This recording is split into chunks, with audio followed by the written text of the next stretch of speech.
Greetings. I just wanted to touch base with you all about this week's speech.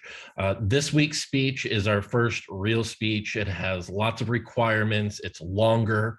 And so I want to make sure that we're all on the same page. First, make sure that you look at all the assignment description, assignment directions that are in the description. I've provided the rubric that I'm going to use to grade you. I won't deviate from that. So make sure that you're looking at all of that. Second, when you give this speech, make sure that you are thinking about giving the speech as an entire process and not just as the 5 minutes that you're actually talking in front of an audience. The majority of the work that we do when it comes to speech making happens days or weeks before we actually stand up and give that little 5-minute delivery.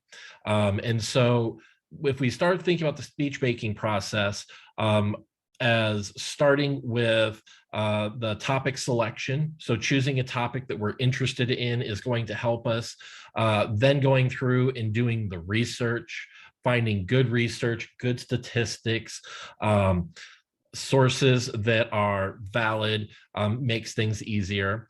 Then we take all of the research that we've done and we put it into an outline. This helps us to organize our thoughts. It helps us to see, to make sure that we're supporting our points. We're able to put it into a narrative so that it makes sense and that it's fun and easy to listen to.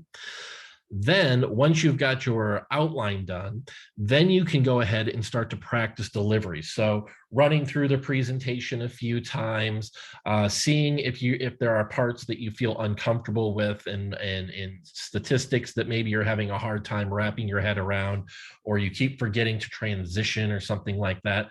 These rehearsal times will help with that. Finally, then you're giving the actual delivery of your presentation. So putting all of the work in the front end of the speech will actually make the final delivery so much easier for you. Now, I mentioned the outline. What you're going to find is that the outline format that I'm asking you to use is going to take a lot of time. The reason for that is because you have to first kind of do it as a whole to figure out what your own personal process is. Okay. And so requiring all students to do the outline in the way that I'm asking you to do it is really, really important. I would also add that, taking the time to type up your outlines in the way that you're asked to do it actually helps you feel more confident in the information that you're about to present. Remember, you're not trying to specifically remember every single word you're going to say.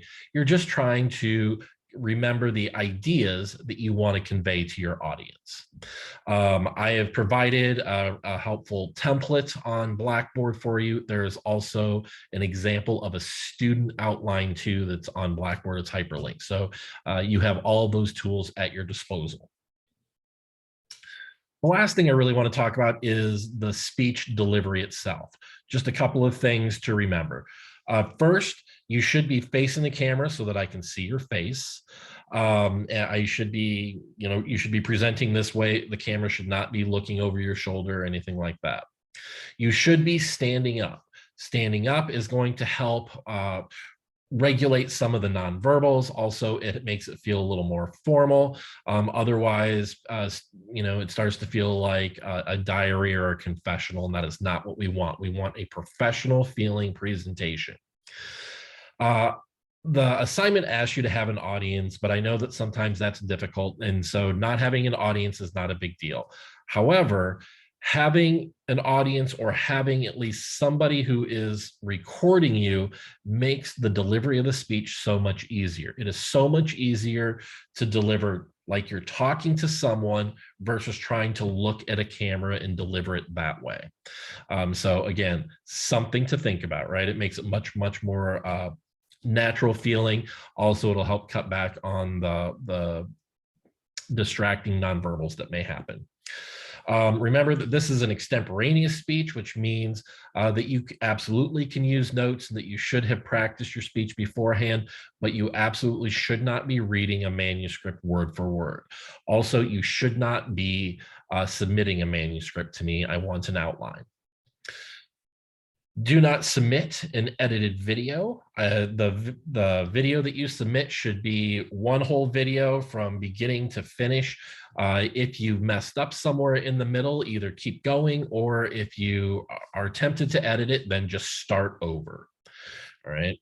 I don't want this like a YouTube blogger where they talk for a couple of minutes and then they cut out because they had to stop and look what they wanted to say next and they cut it out and that sort of thing. I don't want that. I just want a straight video from start to finish. And then lastly, for this speech is a little bit longer than the first one, and so uploading it to YouTube is important. For some of your artifact speeches, some of you uploaded it directly to Blackboard, which was perfectly fine. However, the reason that that worked is because the speech was shorter, so the file was much smaller. When you hit the 5-minute mark, these video files are much, much larger, and you're going to have a harder time uploading them to Blackboard or sending them an email and that sort of thing.